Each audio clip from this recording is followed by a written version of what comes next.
जी नमस्कार दोस्तों, मेरा नाम है आशीष धनगर और आप देख रहे हैं आपका अपना चैनल द अहिल्या दस्तक। साथियों, लंबे समय से इस चैनल पे बहुजन समाज की आवाज़ को बुलंद किया जा रहा है, दबे कुचले शोषित और वंचितों की आवाज़ को बुलंद किया जा रहा है, दलित समाज की आवाज़ को बुलंद किया जा रहा है, पिछड़े समाज की आवाज़ को बुलंद किया जा रहा है।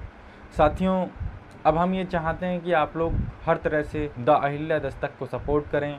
चैनल को ज्वाइन भी आप कर सकते हैं, आपके ज्वाइन करने से भी चैनल को कुछ तो सपोर्ट होगा। साथियों, 29 रुपये महीने चैनल की लगभग फ़ीस रखी गई है और ज्वाइन मेंबर्स के लिए हम कुछ स्पेशल चीज़ें रखते हैं, वो चीज़ें भी आप लोगों को मिल पाएंगी। साथियों, हरियाणा के अंदर 2 गुट हो चुके हैं। बहुजन समाज पार्टी ज़बरदस्त तरीके से मेहनत कर रही है।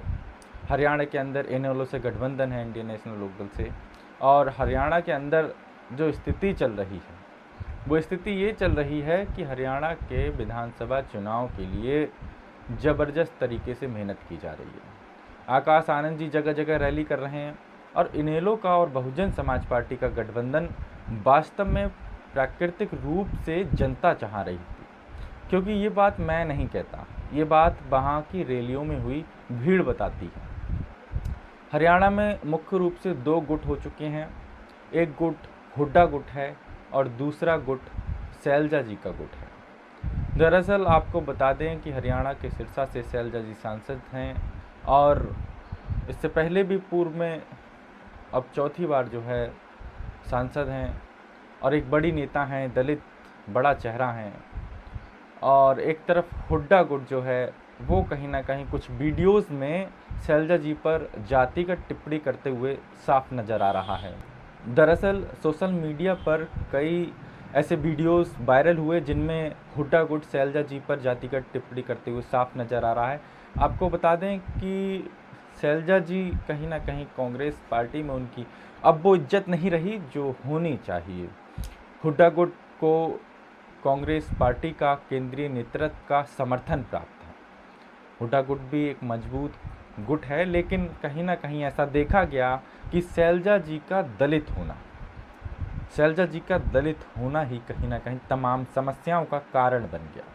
शैलजा जी एक बड़ी नेता रही हैं, हरियाणा की कांग्रेस की प्रदेश अध्यक्ष भी रही हैं, चौथी बार की सांसद भी रही हैं, 3 बार सांसद, 1 बार राज्यसभा सांसद रही हैं और कई तमाम बड़े पदों से होकर के गुजरी। लेकिन एक इतने बड़े दलित चेहरे को लेकर कि यदि आज ये स्थिति आ चुकी है, तब कहीं ना कहीं जनता भी सोचने पर मजबूर हो जाती है कि दलितों की आज भी इस देश में कोई इज्जत नहीं नज़र आ रही है। जब इतने बड़े नेता पर इस तरह की टिप्पणी की जा सकती है तो एक आम दलित का क्या हाल होगा, इस बात का आप अंदाज़ा लगा सकते हैं। एक आम दलित कैसे अपने जीवन को जी रहा होगा। क्या उनका यही गुनाह हो गया कि वो दलित हैं? उन्होंने कांग्रेस के लिए बहुत संघर्ष किया, उन्होंने बिना कहीं डगमगाए कांग्रेस के लिए ज़बरदस्त तरीके से संघर्ष किया और 22% दलित वोट बैंक शैलजा जी के एक इशारे पर उनको पड़ गया और बदले में उनको मिला अपमान, बदले में उनको मिला जातिगत भेदभाव। आखिर ऐसा क्यों हो रहा है? कब तक इस देश में दलितों की इज्जतों से खिलवाड़ होता रहेगा? ये साफ सवाल है। दरअसल आपको बता दें कि जब हुड्डा गुट ने शैलजा जी को लेकर के जातिगत टिप्पणी की तो आकाश आनंद, राष्ट्रीय कोऑर्डिनेटर बहुजन समाज पार्टी, उन्होंने अपने एक्स के माध्यम से एक ट्वीट किया है और उस ट्वीट में वो लिखते हैं कि कांग्रेसी नेता राहुल गांधी का पहले आरक्षण खत्म करने का प्लान और फिर शैलजा जी पर जातिगत टिप्पणी करना। कांग्रेसियों का डीएनए कहीं ना कहीं दलित विरोधी शुरू से रहा है, ये कहना है आकाश आनंद जी का। और शैलजा जी को लेकर के वो कहते हैं कि शैलजा जी आप बहुजन समाज पार्टी ज्वाइन कर लीजिए, क्योंकि दलितों का मान सम्मान केवल और केवल बहुजन समाज पार्टी में। आकाश आनंद जी ने बिल्कुल सही समय पे ये ट्वीट किया है और कहीं ना कहीं ऐसी गंभीर स्थितियां शैलजा जी के साथ यदि हो रही हैं तब कहीं ना कहीं एक बात तो साफ समझ में आ जाती है कि इस देश में जब इतने बड़े दलित नेता की कोई इज्जत नहीं है तो एक आम दलित का क्या हाल होगा। एक आम दलित कैसे अपने जीवन को गुजार रहा होगा। क्या परिस्थितियां हो रही होंगी। बहुजन समाज पार्टी की जब से सरकार गई है या बहुजनों की सरकार गई है, तब से कहीं ना कहीं दलितों के यही हाल साफ नज़र आ रहे हैं।